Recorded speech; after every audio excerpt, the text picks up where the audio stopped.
Hi everyone, welcome to digital GK classes. तो एक बहुत अच्छी न्यूज़ है, बीपीएससी के द्वारा दोबारा से एक शिक्षक बहाली होने वाली है, जिसका पूरा इन्फॉर्मेशन यहाँ पर आप देख सकते हैं। सारी डिटेल्स आपको इसमें पता चलेगा।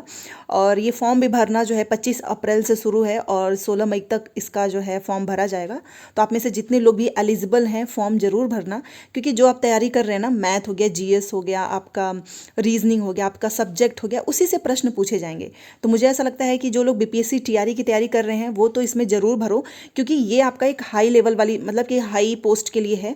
High post in the sense कि इसकी सैलरी भी काफ़ी अच्छी होगी और आपको ये जरूर भरना चाहिए। और सबसे इंपॉर्टेंट चीज़ कि इसमें बिहार एंड बिहार के बाहर के सभी लोग भर सकते हैं। तो वीडियोस काफ़ी इंपॉर्टेंट है, चैनल को सब्सक्राइब कर लेना। और ये पूरा पीडीएफ मैं आपको टेलीग्राम पे भेज दूंगी, तो वहाँ से आप अपना सब्जेक्ट स्पेसिफिक चीज़ें अच्छे से पढ़ सकते हैं। तो चलो कम समय में सारी इन्फॉर्मेशन ले लेते हैं। तो ये बीपीएससी के द्वारा ये नोटिस कल जारी हुई है, आप देख सकते हो यहाँ पर। और ये जैसा कि आपका एकलव्य वाला था ना, उसी तरीके से बिहार में एक तरीके से होता है सिमुलतला। यहाँ पर देखिए, ये सिमुलतला आवासीय विद्यालय के लिए होता है। तो ये जमुई में माध्यमिक शिक्षक के कुल मतलब जो आपका माध्यमिक है उसका 41 है, और आपका ये 21 जो है उच्च माध्यमिक का है। तो 41 सीट, यहाँ पे 21। बट एक चीज़ मैं आपको बताऊँ, ये परमानेंट जॉब है और बहुत सारे लोगों को इस वैकेंसीज के बारे में पता ही नहीं होता है। कुछ लोग सीटों की संख्या कम देख के भरते ही नहीं है, फिर जो अभ्यर्थी भर देता है तो कंपटीशन भी ज़्यादा नहीं होता, उन्हीं के बीच में से सिलेक्शन हो जाता है। तो जितने भी बीपीएससी वाले हैं प्लीज़ इस फॉर्म को जरूर भरना, क्योंकि यहाँ पर आपका कोई ऐसा अटेम्प्ट वाली चीज़ें नहीं है। बहुत समय के बाद ये वैकेंसीज आई है, तो यहाँ पर आप देख सकते हो कैटेगरी वाइज भी। बाकी मैं यहाँ पर एक चीज़ आपको बता देना चाहती हूँ कि इसमें आपका भारत का नागरिक चाहिए, दैट्स इट। मतलब बिहार के बाहर वाला भी अभ्यर्थी भर सकता है, बस उसको कैटेगरी का फ़ायदा नहीं मिलेगा। यहाँ पर आप देख सकते हो, आपने बीटेड सीटेड क्लियर किया है वो लोग अप्लाई करेंगे इसमें, ठीक है। बाकी ये सारी चीज़ें हैं। चलो अब एक एक तरीके एग्ज़ाम पैटर्न, सिलेबस, ये सारी चीज़ें बात करते हैं। तो देखिए, सबसे पहले एज की बात कर लेते हैं। तो यहाँ पर आप उम्र सीमा देख सकते हो, आपका न्यूनतम है 25, सामान्य कोटि से हैं तो 40 चाहिए। ईबीसी बाहर वालों के तो सभी को 40 चाहिए, बट हाँ, बिहार के जो लोग ईसीबीसी में आते हैं उनको 43 चाहिए, एससी एसटी को 45 चाहिए, और महिलाएं जो यूआर कैटेगरी की महिलाएं हैं उनको भी 43 चाहिए, ठीक है। तो ये आपका हो गया एज। अब यहाँ पर कुछ हम बात करते हैं कि आखिर में एग्ज़ाम पैटर्न क्या है, किस तरीके से सिलेक्शन होगा। नेगेटिव मार्किंग नहीं है, तो ये चीज़ का भी डर आपके मन में नहीं होगा। तो यहाँ पर देख लेते हैं आपका एग्जाम्पल, मतलब एग्ज़ाम पैटर्न। तो यहाँ आपका प्री होगा, ठीक है, मेंस होगा और इंटरव्यू होगा। तो प्री में अगर आप देखो तो 120 प्रश्न होंगे, 2 घंटे का पेपर होगा और सभी प्रश्न आपके ऑब्जेक्टिव होंगे। 120 प्रश्न में आपका 30 प्रश्न जीएस का होगा, 30 प्रश्न गणित का होगा, 30 प्रश्न रीजनिंग का होगा और 30 प्रश्न इंग्लिश का होगा, मतलब ग्रामर का। और सभी में आपको 10% लेकर आना जरूरी है। 10% नहीं, 10 अंक, मतलब 30 में से एटलीस्ट आप 10 नंबर तो लेकर ही आए, फेल नहीं होना है, ठीक है। अब मान लो आपका प्री हो चुका है, तो अब आपको बुलाया जाएगा मेंस के लिए। मेंस परीक्षा आपका 2 पाली में होगा, क्योंकि आप जानते हैं ये माध्यमिक उच्च माध्यमिक का है। तो माध्यमिक में आपको पता ही है ग्रेजुएशन वाले सब्जेक्ट से पूछेगा, उच्च माध्यमिक मतलब पीजी वाले सब्जेक्ट से पूछेगा। तो 2 पालियों में ये आपका प्रश्न होगा। सामान्य अध्ययन के प्रश्न होंगे पहली पाली में, दूसरी पाली में आपका विषय से होगा। जैसे कि उच्च माध्यमिक में अगर आपने पीजी किया होगा किसी भी सब्जेक्ट से, फिजिक्स हो गया, केमिस्ट्री, मैथ, यहाँ पर वनस्पति विज्ञान, जंतु विज्ञान, इतिहास, राजनीति विज्ञान, भूगोल, अर्थशास्त्र, मतलब इन सारे विषय में आपने किया है तो अप्लाई जरूर करें।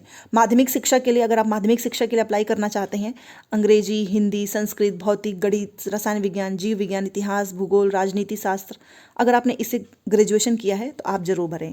अब यहाँ पर मैं आपको बता देती हूँ, एक पाली के अंतर्गत आयोजित परीक्षा में 30% अंकों के प्रश्न लघु उत्तरीय होंगे और 70% अंकों के प्रश्न दीर्घ उत्तरीय होंगे। मेन का प्रश्न है, प्रत्येक पाली में 300 अंकों का प्रश्न होगा, 3 घंटे का समय होगा, ठीक है। अगर आप ग्रेजुएशन के लिए जाएंगे तो उसका थोड़ा सा हायर ही होगा ना डिफिकल्टी लेवल। बाकी ये पासिंग क्राइटेरिया आप ये देख सकते हैं कि इतना नंबर तो लेकर आना ही है, जैसा कि बीपीएससी में होता ही है, क्योंकि पेपर आपकी बीपीएससी के द्वारा ही हो रहा है। देन आपका 100 नंबर का इंटरव्यू होगा, ठीक है। तो ये हो गया आपका पूरा, मैंने आपको बता दिया कि कितना पेपर कितने नंबर्स में पूछे जाएंगे। तो मान लो आपका ये सब कुछ क्लियर हो गया। उसके बाद से आपको कुछ ज़रूरी चीज़ें, अगर आप किसी कैटेगरी से बिलोंग करते हैं तो आपको उसका फ़ायदा तो होगा ही, ऑब्वियस ही बात है। अगर आप बिहार से हैं, अनुसूचित जाति जनजाति से हैं, तो जाति प्रमाण पत्र स्थायी ये सब कुछ बनवा लेना। पिछड़ा वर्ग वाले भी ये वाला ज़रूर पढ़ना, आपको जो है ब्लॉक से बनवाना होता है अपनी कैटेगरी से रिलेटेड। तो वो सारी चीज़ें अगर आपके पास हों तो प्लीज़ उसको ज़रूर लगाना, तभी जाकर आपको फ़ायदा होगा।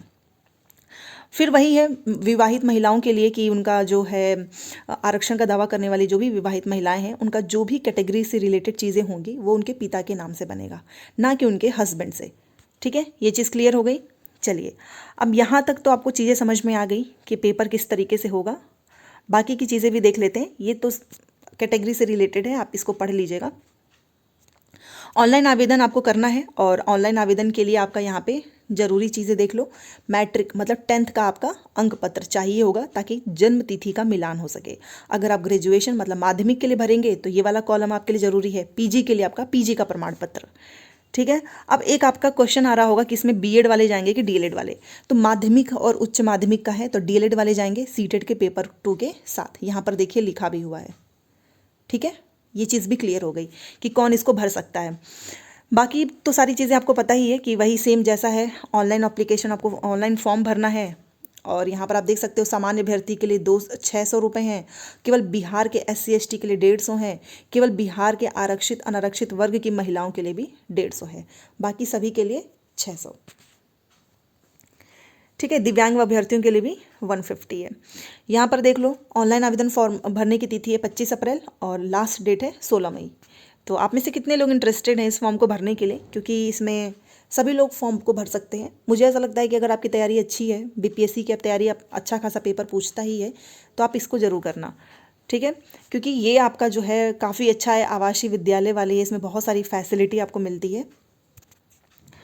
तो ये रहा सारी चीज़ें। आपको किस तरीके से ऑनलाइन आवेदन करना है उसके लिए यहाँ पर सारी डिटेल्स ये नीचे दी गई हैं। कुछ चीज़ों का बस ध्यान रखना ऑनलाइन आवेदन फॉर्म भरते समय, उसके लिए मैं आपको बता देती हूँ। ये देखिए, ऑनलाइन आवेदन के क्रम में किसी भी स्तर पर एडिट करने का कोई प्रावधान नहीं होगा, तो बहुत ध्यान से भरना।